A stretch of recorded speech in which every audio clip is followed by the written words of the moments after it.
بسم الله الرحمن الرحيم ونزل عليكم من السماء ماء ليطهركم به ويذهب عنكم رجس الشيطان. This is the ayat from the Quran where Allah subhanahu wa ta'ala speaks about sending the rain down and taking away the waswasa of the shaitan that he kept on telling the Sahabas, look at it, if you all were true and if you all were on the right path, how did you all get a place that is full of sand? It's like a desert, where the animals cannot walk properly. And look at the kuffar, they're in a place where the land is perfect, hard, the animals can walk around very easily. It seems like you made a wrong choice. So all this type of wrong feeling, the kuffar, the shaitan began putting it into the minds of the Sahaba Ikram. And when the rain came down, all the doubt that was put in the minds by the shaitan, that was taken out by Allah subhanahu wa ta'ala. As Allah ta'ala says, وَيُذْهِبُ عَنْكُمْ رِجْزَ الشَّيْطَانِ, that Allah ta'ala, after sending the rain, had taken away all the doubts and the negativities that was put in there by the shaitan. Then on the day of the battle itself, the beloved Nabi sallallahu alayhi wasallam started giving certain instructions, and he told the Sahaba Ikram that do not send any arrow or lift up your sword and strike anyone till I do not give instructions. We got to wait for the kuffar to come very, very close, and at the same time make sure that every arrow is used properly, that it must go to its target. We don't want to waste anything. Then there was the time where the Prophet ﷺ began making the rows of the Sahaba Ikram. There was a Sahabi by the name of Sawad bin Gharba. Sawad bin Gharba was one of those Sahaba Ikram that was a joker. Always, would make jokes, make the Prophet ﷺ happy. And whenever there was a sad moment, he would come and crack a joke and say something. And the Prophet ﷺ was very, very fond of him.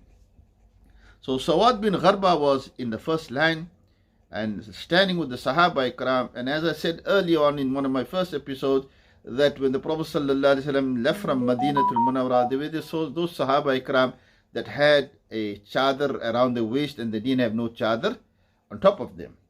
And then this was one of those Sahaba Ikram that he only had one chadar, Sawad bin Gharba. And instead of standing on the line with the Sahaba Ikram, he stood in front of them. And the Prophet ﷺ, whilst making the line straight, tapped him slightly with a stick in the back. Said, oh, Sawad bin Gharba, come back, come on line. And then he turned to the Prophet ﷺ and said, Ya Rasulullah, you have been sent in this dunya as a person of justice, and you always showed justice. He says, I want justice. The Prophet ﷺ asked him, what justice you do? Thinking that, the Sahaba Ikram felt that, he was always up to some joke or the other, so they all remained silent. He said, Ya Rasulullah, you tapped me on my back with a stick. He says, I want to do the same thing with you. Sahaba Ikram got a shock. So the Prophet ﷺ gave him the stick. He said, okay, do that. He said, but no, Ya Rasulullah. He says, you tapped me, I got no clothes on my back. You will have to remove your clothes, your chadar from the top, and I want to do the same thing to you. And the Prophet ﷺ said, okay, if that is your wish, if you want to do that, if you feel this is justice, do that. So the Prophet ﷺ removed his chadar and gave him the stick. He says, right, as I tapped you in the back, you can do the same.